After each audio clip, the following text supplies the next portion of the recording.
Hi guys, welcome to Unacademy. My name is Shivanki Gautam, and in today's class we will be discussing about a very important news item जहाँ पे opposition ने reject कर दिया था election commission का proposal remote voting machine का। ये जो RVMs होते हैं, रिमोट वोटिंग मशीन की अगर हम बात करें, या जो रिमोट EVMs होते हैं, इसके लिए चुनाव आयोग ने जो प्रस्ताव दिया था उसको क्यों विपक्ष के दलों ने खारिज करा।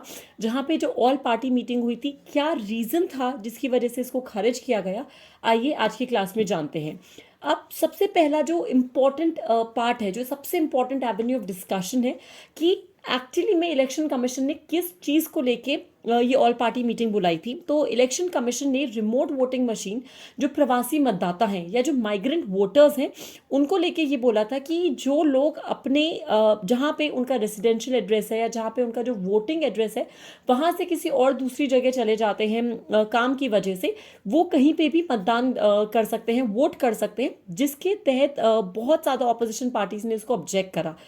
अब क्योंकि ऑब्जेक्शन आया है ऑपोजिशन पार्टी से और इसी ने इस पहल पर काम करने का कोशिश करा है, हमारे सामने जो सबसे बड़ा सवाल आता है, प्रेजेंटली हिंदुस्तान का जो करंट वोटिंग स्टेटस है वो क्या है। अब हमको ये तो जानना पड़ेगा ना कि हम किस तरीके से वोट दे सकते हैं और ये इशू आया क्यों है, किस रीजन की वजह से ये क्रॉप अप हुआ है। करंट वोटिंग स्टेटस की अगर हम बात करें, मैं बात कर रही हूँ भारतीय नागरिकों की जो हिंदुस्तान के बाहर नहीं गए but with in India he migrate कर रहे हैं। मतलब मान लीजिए कि अगर मैं दिल्ली में पैदा हुई हूँ बट अपने जॉब के लिए मैं बैंगलोर या कहीं पर भी और शिफ्ट हो जाती हूँ, उस पर्टिकुलर केस में क्या मैं दिल्ली के चुनाव में वोट कर सकती हूँ बैंगलोर से बैठे हुए। ये इसी प्रस्ताव को लेके यहाँ पे बहुत ज़्यादा ऑब्जेक्शन किया था विपक्ष के दलों ने। तो हिंदुस्तान की अगर हम बात करें, कोई भी इंडियन रेसिडेंट जो वोटर है उसको फिजिकली या शारीरिक रूप से ट्रैवल करना पड़ेगा, यात्रा करनी पड़ेगी उस पर्टिकुलर डिस्ट्रिक्ट में जहाँ पे वो एक पंजीकृत मतदाता है, यानी कि जहाँ पे वो एक रजिस्टर्ड वोटर है, तभी वो अपना वोट कास्ट कर पाएगा। ये जितना सुनने में आसान लगता है, ये माइग्रेंट वर्कर्स के लिए उतना ही डिफिकल्ट क्यों होता है। प्रेजेंट सिचुएशन में हिंदुस्तान की क्या दिक्कत आ रही है, 2011 का जो सेंसस हुआ था उसके तहत ये बोला गया कि लगभग 45 करोड़ हिंदुस्तानी ऐसे हैं जो माइग्रेंट लेबरर्स हैं, मतलब पैदा कहीं हुए हैं, रहते कहीं और हैं, लेकिन जाके नौकरी किसी और शहर में कर रहे हैं। ये हिंदुस्तान का 37% पॉपुलेशन बनाता है। अब अगर हम अभी की बात करें, प्रेजेंट टाइम पे भी जो हमारे वयस्क नागरिक हैं, मतलब जो हिंदुस्तान के अडल्ट सिटीजन हैं, 30 करोड़ से ज़्यादा ऐसे लोग हैं आज भी हिंदुस्तान में जो वोट ही नहीं डाल पाते हैं। और सबसे बड़ा इसका रीज़न है प्रवासन, यानी कि इमिग्रेशन, जो एक जगह से दूसरी जगह चले जाते हैं।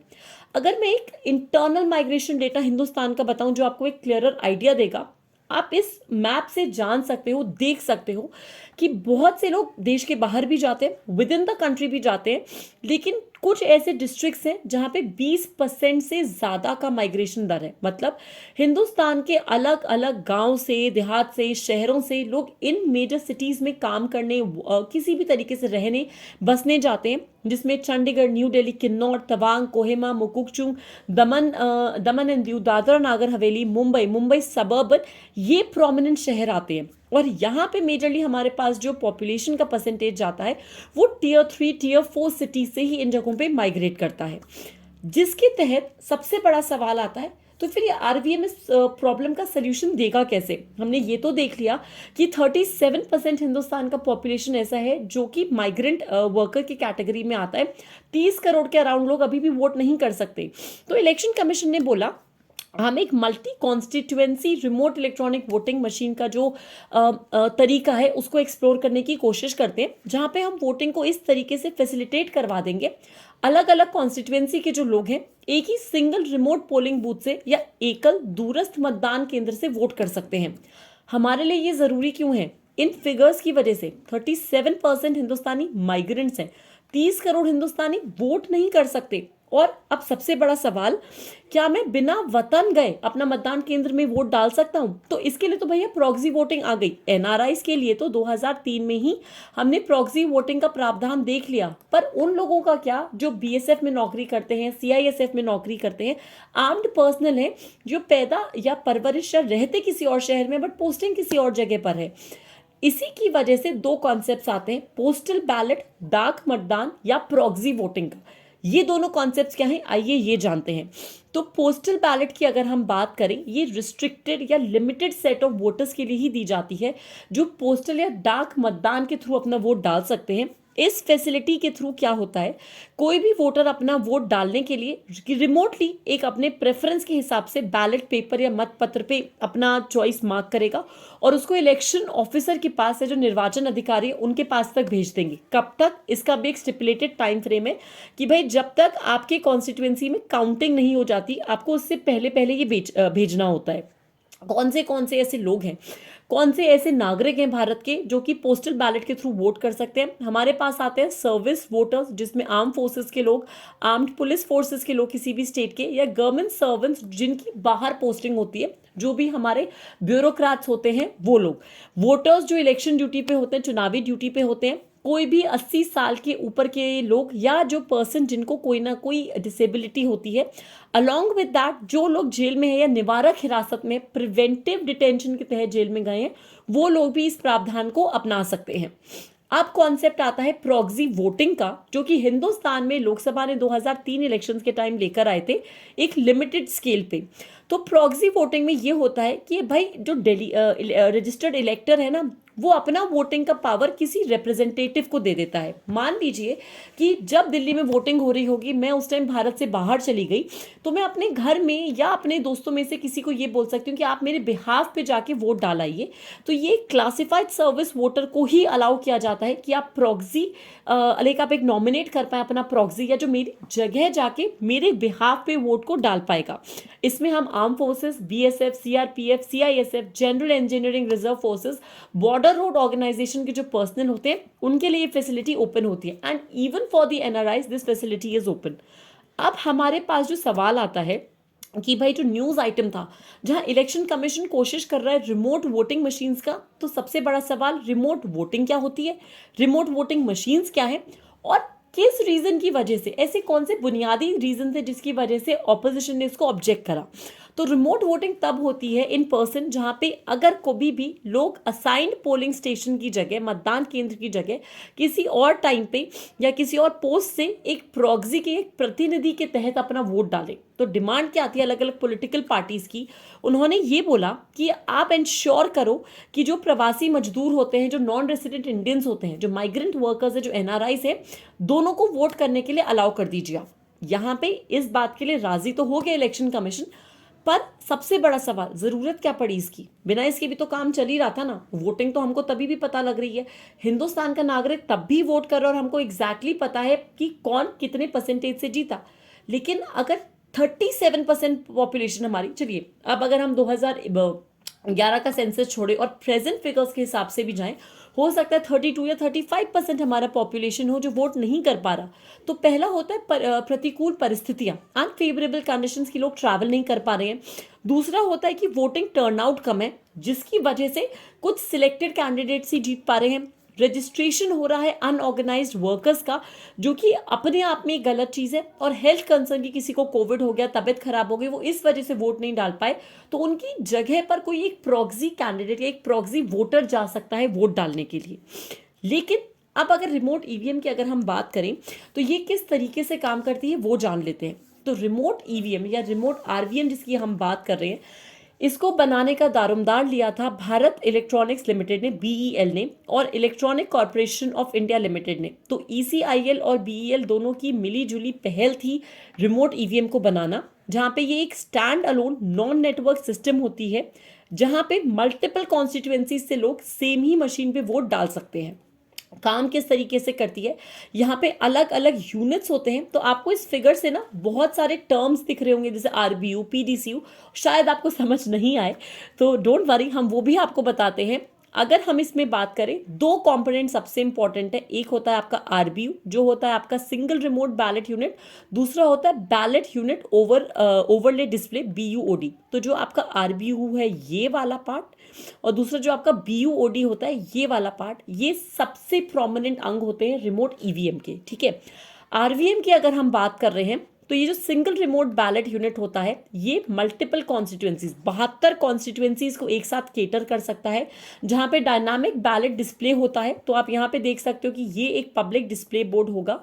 यहाँ से आपको यूजुअली हम लोगों को जैसे बैलेट शीट होती है ना, उसकी जगह पे आपको ये दिखाया जाएगा। और बैलेट यूनिट ओवर डिस्प्ले जो होगा वो रिक्विजिट कैंडिडेट्स को दिखाएगा कॉन्स्टिट्यूएंसी के बेसिस पे, जहां पे वोटर अपना कॉन्स्टिट्यूएंसी कार्ड पढ़ सकते हैं, बार कोड के थ्रू उसको स्कैन किया जाएगा और फिर वो अपना वोट डाल सकते हैं। अब तरीका तो बड़ा अच्छा है, मेड इन इंडिया है, हमारी ही कंपनीज ने बनाया है, हमारे ही प्राइवेट जो हमारा पब्लिक सेक्टर है उन्होंने बनाया है। बट इतना आसान थोड़ी है। अगर ऑपोजिशन पूरा का पूरा विपक्ष इसके अगेंस्ट खड़ा है, एक साथ एक ही बात बोल रहा है, कुछ ना कुछ चैलेंजेस तो फॉर श्योर होंगे। So what are the challenges और what are the issues which are related to remote voting, आइए वो देखते हैं। सबसे पहले हम देखेंगे एडमिनिस्ट्रेटिव चैलेंजेस, फिर legal challenges and then finally the technological challenges. Administrative challenges में सबसे बड़ी दिक्कत आती है कि हम एक कंट्रोल्ड एनवायरनमेंट तो प्रोवाइड कर रहे हैं, पर क्या जो सीक्रेसी है वोटिंग की वो कैसे हो पाएगी। हम यूजुअली एक मतदान पेपर की बात करते हैं, बैलेट पेपर की बात करते हैं, यहाँ तो प्रॉपर पब्लिक डिस्प्ले हो रहा है उस चीज़ का, ठीक है। दूसरा चीज़, जो पोलिंग एजेंट होते हैं रिमोट वोटिंग बूथ्स पे, वो इंश्योर करते हैं कि हम वोटर्स को आइडेंटिफाई कर पा रहे हैं। अब यहाँ पे वो वोटिंग, क्योंकि अब हम सिर्फ इन प्रॉक्सी या बोल सकते हो आप, हम इन रिमोट वोटर्स के लिए प्रॉपर सेटअप कैसे करें, तो हम हमारे लिए वो एक डबल टास्क हो जाएगा। पब्लिक एक्सचेकियर एडमिनिस्ट्रेशन के लिए डबल झटका होगा कि इम्पर्सोनिफिकेशन को अवॉइड करने के लिए हम इसमें क्या कर सकते हैं। नंबर ऑफ बूथ को सेटअप करना पड़ेगा अलग अलग लोकेशन पे, मतलब खर्चा फिर बढ़ जाएगा। पोलिंग पर्सनल को लेकर आना पड़ेगा रिमोट पोलिंग स्टेशन के लिए, जिसका सुपरविजन यही लोग करेंगे, मतलब इनको हमको ट्रेनिंग देनी पड़ेगी, पूरा का पूरा सिस्टम, आरवीएम की वर्किंग, ये सब समझाना पड़ेगा। और जो हमारा मॉडल कोड ऑफ कंडक्ट है, अब मान लो 72 कॉन्स्टिट्यूएंसीज में अगर ये एक साथ होना है, तो 72 कॉन्स्टिट्यूएंसी में हम मॉडल कोड ऑफ कंडक्ट लगाएंगे, तो हमारा पुलिस का खर्चा अलग, हमारा जितना भी जो हम बोलते हैं आचार संहिता जो लागू हो जाती है उस पर जितना भी दारोमदार आता है वो सब अलग होगा। सेकेंड आते हैं हम लीगल चैलेंजेस पे। तो there are a lot of rules जो कि जिनको अमेंड करना पड़ेगा। जो हमारा रिप्रेजेंटेशन ऑफ पर्सनल एक्ट होता है 1950-51, उसको हमें अमेंड करना पड़ेगा। कंडक्ट ऑफ इलेक्शन रूल्स 1961 का अमेंडमेंट होगा। रजिस्ट्रेशन ऑफ इलेक्टर रूल्स 1960 का हम लोगों को पहले तो अमेंडमेंट करना पड़ेगा। फिर दिक्कत क्या है, रिमोट वोटिंग को डिफाइन करो, माइग्रेंट वोटर को डिफाइन करो, क्योंकि इन दोनों के लीगल जो हमारे पास डेफिनेशन है अभी तक वो हमारे पास है नहीं। कॉन्स्टिट्यूशन में तो ये कहीं लिखा ही नहीं है ना, ये टर्म्स ही नहीं एग्जिस्ट करते हैं। माइग्रेंट वोटर कौन होगा, अगर कोई पोल डे के दिन एब्सेंट हो गया या परमानेंटली जो शिफ्ट हो चुका है, ये भी हमको डिफ्रेंशिएट करना पड़ेगा।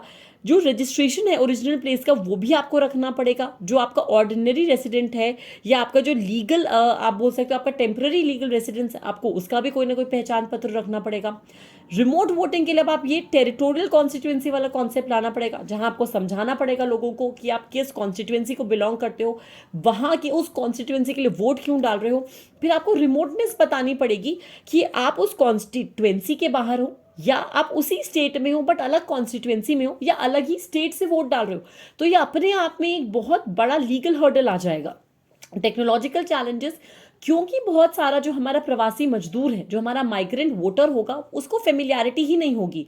तो सबसे बड़ी दिक्कत होगी कि रिमोट ईवीएम और इस टेक्नोलॉजी को उनको समझाना, उनको बताना वोट कैसे डालना है। फिर काउंटिंग इन वोट्स की कैसे हो पाएगी रिमोट बूथ्स पे, और हम ट्रांसमिट कैसे करेंगे आरओज जो लोकेटेड होंगे अलग अलग स्टेट्स के। अब सबसे बड़ा जो सवाल आता है, जब हमने ये पूरा का पूरा न्यूज़ आइटम डिस्कस करा in every detail in every step, ma'am सवाल भी आता है, इससे प्रीलिम्स या मेंस में बिल्कुल आता है। 2017 का प्रीलिम्स का क्वेश्चन आपके सामने है, right to vote and to be elected in India क्या है आउट ऑफ द गिवन 4। इसका आंसर आप मुझे कमेंट्स में बताएंगे। और मेंस में भी इससे रिलेटेड सवाल आता है, वो 2020 में पूछा गया था कि there is a need for simplification of procedure for the disqualification of persons who are found guilty of corrupt practices under the representation of people's act. आपको इस पर कमेंट करना है। So for all the people जो 2024 की तैयारी कर रहे हो या 23 की तैयारी कर रहे हो, थोड़ा सा समय निकाल के कोशिश करो इस आंसर को लिखने की। मॉडल आंसर्स हम लोग आपको प्रोवाइड करेंगे। Stay tuned for more such videos, for more such information related to the current affairs for UPSC examination. Like this video, subscribe to Unacademy UPSC Unstoppable channel and stay tuned for more. Thank you so much and have a fantastic day everyone.